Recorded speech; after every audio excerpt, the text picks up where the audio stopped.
up on Inspire, 1 in 8 women will be diagnosed with breast cancer in her lifetime.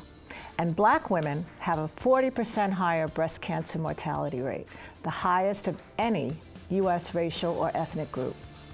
A discussion on prevention and the racial disparities of breast cancer next on Inspire. Stay with us.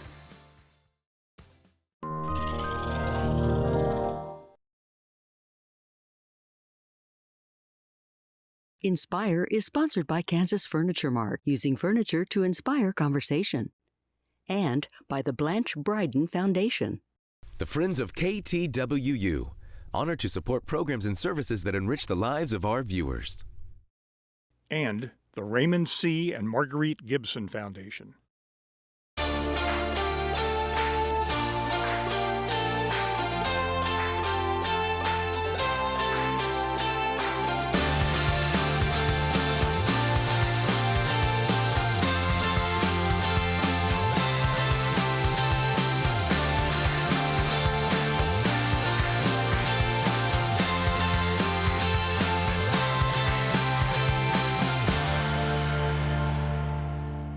Hello, and welcome to Inspire. I'm so pleased to be here with my co-hosts, Betty Lou Pardue and Leslie Florange. We're going to discuss a topic today that unfortunately impacts so many of us. Danielle, for sure. This is a show that too many of us will be able to relate to due to a loved one's battle or their own battle with breast cancer. Unfortunately, 1 in 8 women will be diagnosed with breast cancer in her lifetime, and it's the most common form of cancer for American women. Not only is it the most common form of cancer, it is also the leading cause of cancer in the United States for African American women, with rates of incidence higher among Black women under 40. Here to speak with us today about this important subject matter is breast cancer survivor Linessa Frazier and Dr. Rita Stanley of Revival Wellness Center. Linessa and Dr. Rita, thank you so much for joining us today on Inspire. It's a pleasure. So take us through this statistic, which is, Dr. Rita, so different that 1 in 8 women will be diagnosed with cancer in their lifetime. That's shocking to me. I didn't know it was quite that bad. Yeah, it's pretty bad. And then when you see the difference in broken down by racial group, it gets even sadder because you know that something is amiss and it doesn't have to be. So, breast cancer, even though, thank goodness, Black women don't have it as often as white women, like you said, we die 40% more from the breast cancer. So it's going to change, but I believe it's going to have to change from a lot of different perspectives. From prevention to screening to treatment. So it's going to take a lot of important people getting on board, and they're doing it. It's happening sort of quietly before we really see a shift in these numbers. So what is it that is different about African American women versus white women with regard to the mortality rate? Why is that so different? Yeah, well, a lot of it has to do with just the social, let's talk about the things that help a woman either not get breast cancer or recover better. Let's talk about access to good, healthy food. Let's talk about access to screening and early diagnosis. There's a genetic component to it that is out of our control to some extent, but fortunately the genetic piece of it is a small piece of it. A lot of it is around lifestyle. So, there are different variables that just make it difficult, even if you have breast cancer, to get the treatment soon enough, to have access to the better treatment for your tumor type, and to just have follow-up in a systematic way so that if you have complications of the treatment, you can get the help that you need. So it has to do with a lot of different things, social, political, racial, it just, like a lot of things in this country. And we will touch back on that. Linessa, I am so thrilled that you're here. I know we all are. so happy for you. Thank you. I hate to take you back, but we need to take you back. Just what happened when you heard those words that you have breast cancer? Wow, that was such a momentous time in my life. I had just changed jobs, and it was just by happenstance.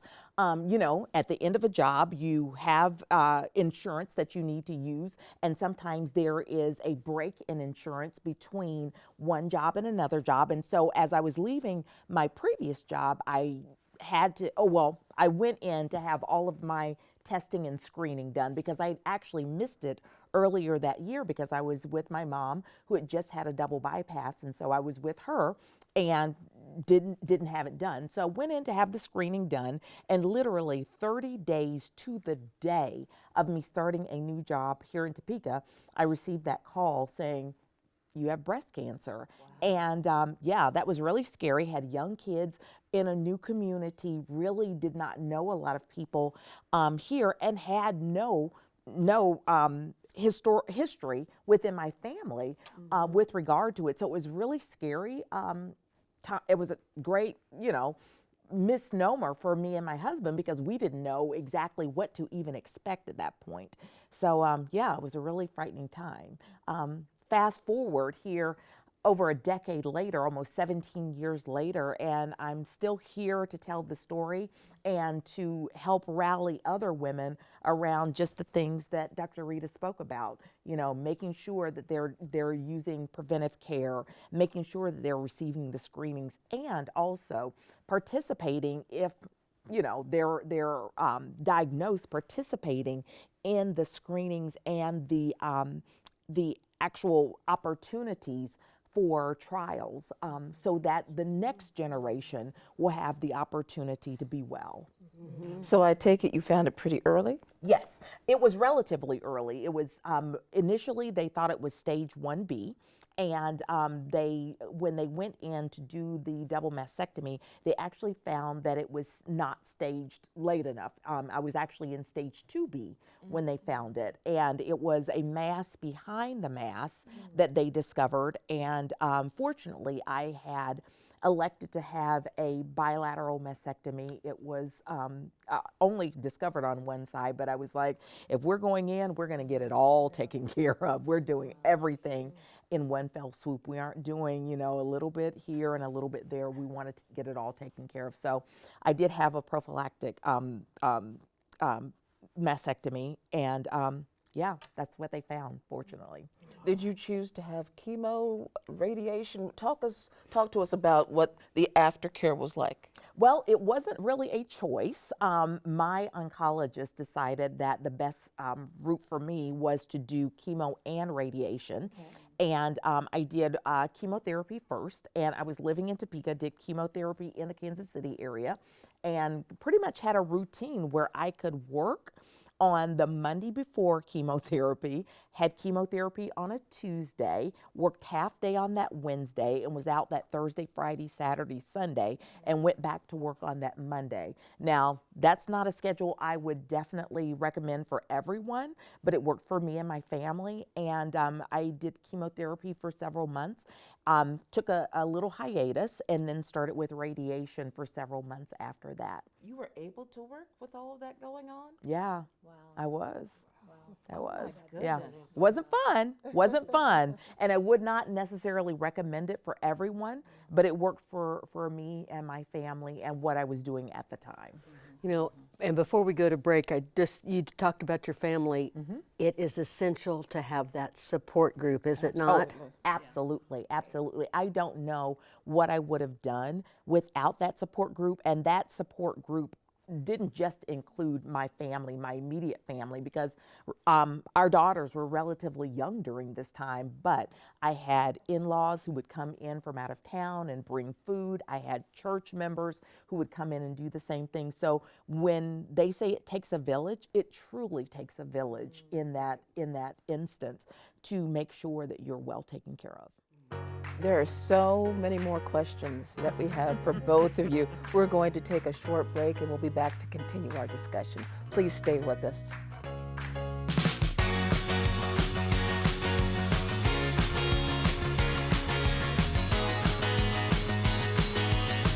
Hi, I'm Janet Thompson-Jackson, and I'm so excited to be a part of Inspire today. Are you one of those people who feels like, I just don't have time to work out? I want to, I would, if I could, but I just don't have the time. Well, today I am going to show you some yoga moves and just some general movement that you can do while you're sitting in your chair. You can do this in a small space if you don't have access to a yoga studio, or if you just don't feel comfortable going to a studio. Let's sit down and get started. What we're going to do next is a simple forward fold. If you have enough space between your chair and your desk, if you're at a desk, you simply want to have your legs a little bit farther apart, and we're going to bend at the waist. So this is really important. We don't want to slump over as we're doing folds. You want to keep your chest high, bending at your waist, and a great idea is to always think about a string that's going from your belly button to your back. Pretend that you're pulling that string back, engaging that core, bending at the waist, and then coming down and just allowing your hands to just fall there. And you can just simply be for just a few moments, and then pulling that string back with the core lifting up. And that is giving you a nice core movement. You can even sit on the tip of your chair and simply rock back and forth like this using your core muscles. It's like doing a crunch and you've never left your chair. That's great. So another thing that we can do is to get a little bit of leg stretch. With one foot on the floor, the other heel on the floor. Again, we're going to bend at the waist. I'm feeling that in my hamstring. Nice stretch. I can even pump my foot a little bit there.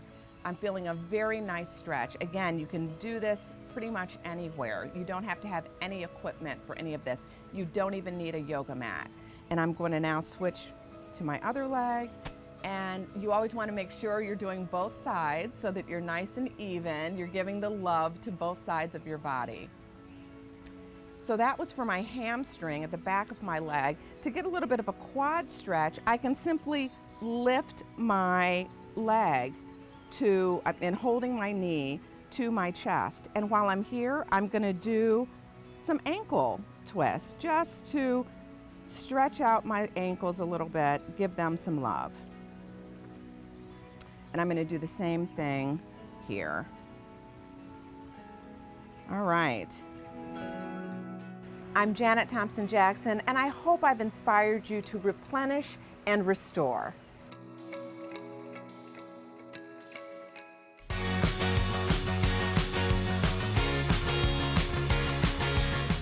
Thank you for staying with us. Dr. Rita and Linessa, on our last segment, we were discussing, Linessa, and we were joyous that you are a survivor. And we were talking about the importance of family support and such. Let's go on, Dr. Rita. It's also the support of the community and helpful services that you can tell us about. Right. I mean, it takes a team. It really takes an active team of professionals and social worker, just the whole gamut of support. And, unfortunately, a lot of people don't have that. So a lot of people can't even take the first step and find a mammogram that they can afford, or just don't know how to get into the system, or are afraid. People, and I think most women have had an experience where something didn't feel right in that breast, or they felt something. Most of us could just say, let me call and get in and get the mammogram done, get a clinical breast exam, get some things done. But a lot of people just don't know how to tap into that. Now, fortunately, the Kansas Department of Health here has a program where women can get free mammograms at different facilities, not just at Grace Med, but also at different facilities around the city in order to tap into those services. But we talk about the team. You mentioned having people who surround you, and when you actually have the diagnosis, what really is critical. A lot of young women, a lot of young black women get diagnosed with breast cancer and tend to have that, you've heard the triple negative, which is just the worst type of breast cancer pathology that you can have. So they have that diagnosis and die a lot more. These are young black women. And so I always think, why don't we prepare our young women sooner, like your daughter's ages, to really understand, number one, the history in their family. Most people don't take the time to ask the questions. Did grandma have breast cancer? Did my aunt have breast cancer? Does anybody, so that they can begin that process of, listen, 30% of, we believe, 30% of breast cancers could have been avoided just with lifestyle sort of things. 30%. That's a lot. Is that what you meant about the triple negative? I didn't get what that meant. Yeah, triple negative, you know, when you have a breast cancer, they look at it under the microscope and they do other testing on it. They want to know if there are hormone receptors like estrogen receptor positive, progesterone receptor positive, HER2 receptor positive. These are just different pathological. But when you have a tumor that has none of those receptors, it's a booger. Because the treatments that are available for the other types are not as effective in these tumors that are triple negative, don't have any receptor markers on them, so you can't use the hormone treatment on those. And that tends to be the severe type of breast cancer that younger black women have, disproportionately. So again, my point really is that starting early in their lives, and we don't do this around a lot of women's health things, start with that discussion early in a young girl's life so that she can know her family history, so she can know how to eat better and make better choices and why. And so she won't put all these chemicals on her hair and all these other things that act like these ugly false estrogens that stimulate breast and stimulate uterus. So anyway, I'm just, I'm always thinking, how could we have prevented this? And it's clear. But you're bringing up things I have never heard anybody talk about, such as eating right? I mean, and this whole thing even about, are you talking about putting straighteners in the hair and saying that could have an impact on getting breast cancer? I mean, I've never heard anybody talk about that, and that's huge, right? I mean, because a black woman's hair is everything. It's everything, right? And so, exactly, it's your crown and glory. So, that's something that I think, you talk about black women not talking to their family to find out. Heck, if they knew that putting straighteners and all of these things are the wrong thing to do, or can, impact their health, and plus they have someone in their family with a problem or who had breast cancer, that's massive. I mean, I had no idea that was an issue. So what else can you tell us about those, things that can really bring upon cancer, such as not putting straighteners in and that kind of thing? Well, there are a lot of chemicals. I mean, I've got a list of them. There's a lot of them that are well known to be toxic, not just to breast, but to uterus and to other organs. So really educating young women on, again, the choices that they make around what are you going to do with your cosmetics? Are you going to make sure it doesn't have lead in it? You're going to, just those things, and without getting too technical, but just equipping them with that information so they begin to look for products that don't contain those things. And then, to me, the whole food piece of it. And we know that's not easy. We know it's not always easy to do the right thing around our eating.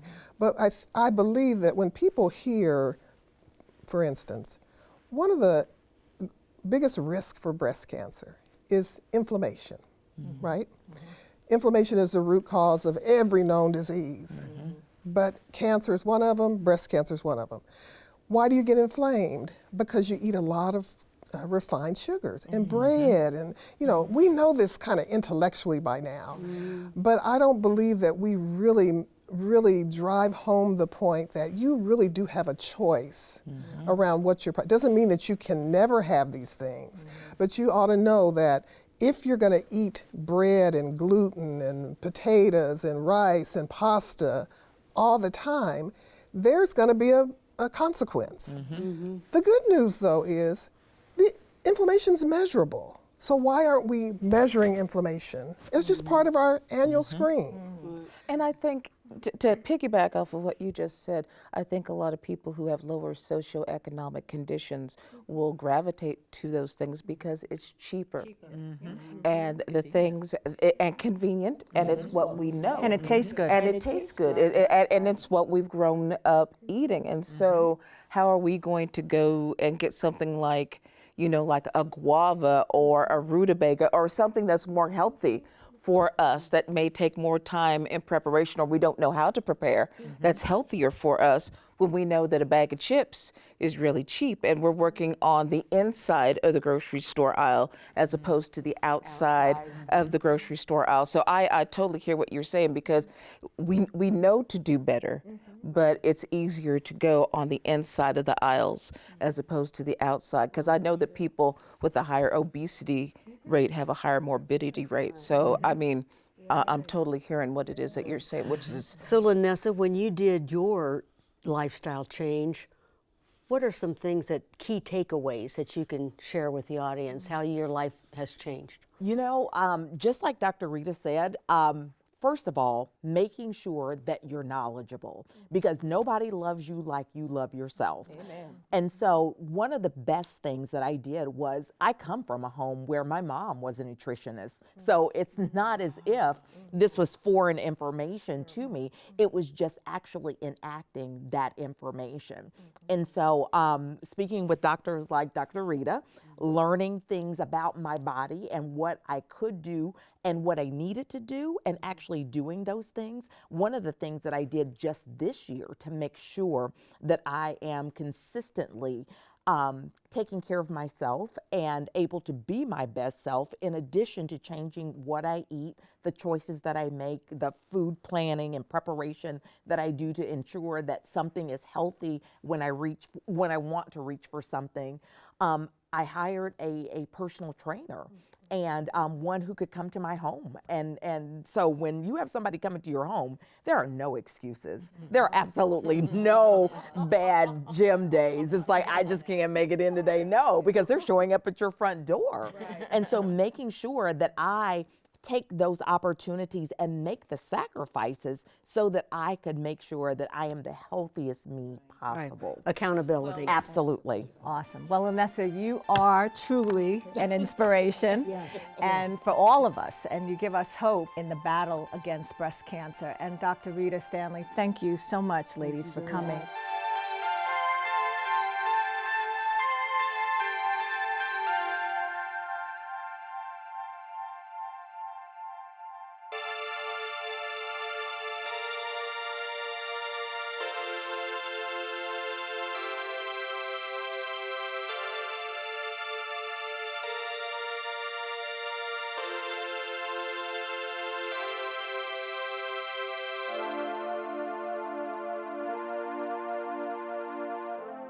Ladies, what an impactful discussion that we just had with Dr. Rita and Linessa. And I have to tell you that my mind is blown by some of the information that was just shared about hair relaxers and about some of the things that we're eating. What did you both think? Yeah, I was floored by the whole straightener thing, because when I was 15, my mother said, "Oh my God, you have so much hair. Let's go and have it straightened." You know, you wouldn't know it today, but I used to have very long hair and very thick hair.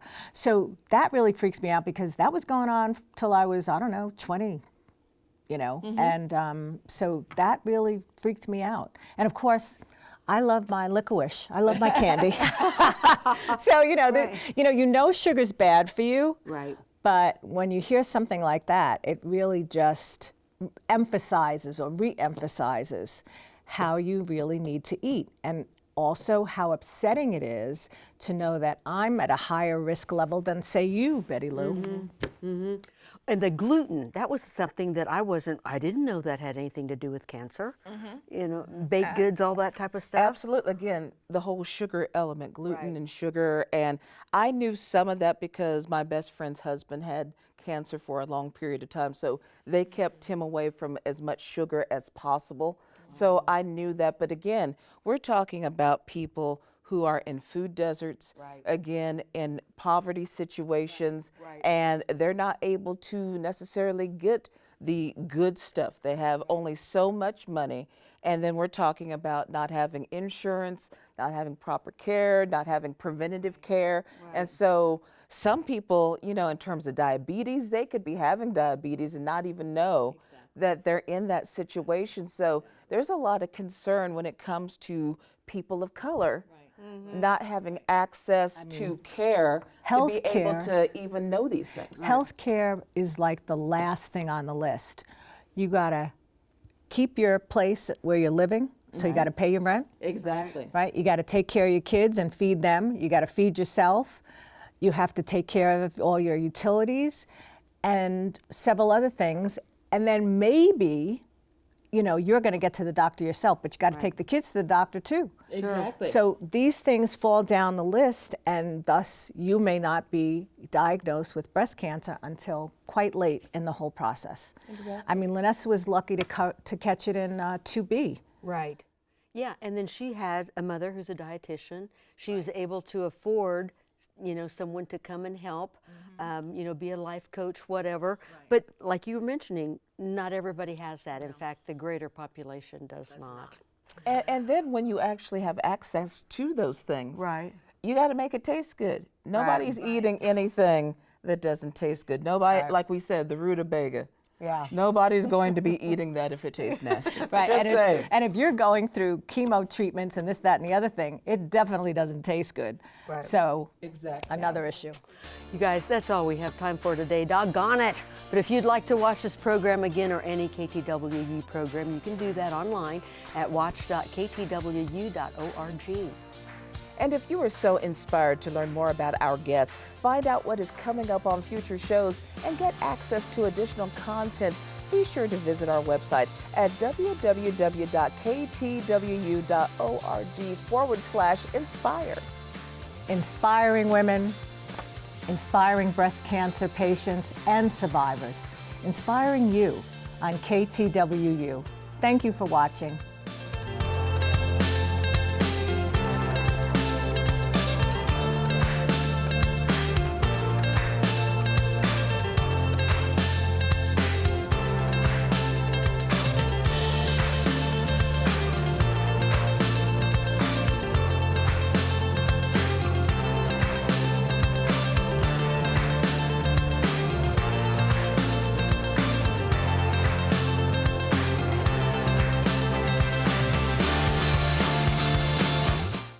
Inspire is sponsored by Kansas Furniture Mart, using furniture to inspire conversation, and by the Blanche Bryden Foundation. The Friends of KTWU, honored to support programs and services that enrich the lives of our viewers. And the Raymond C. and Marguerite Gibson Foundation.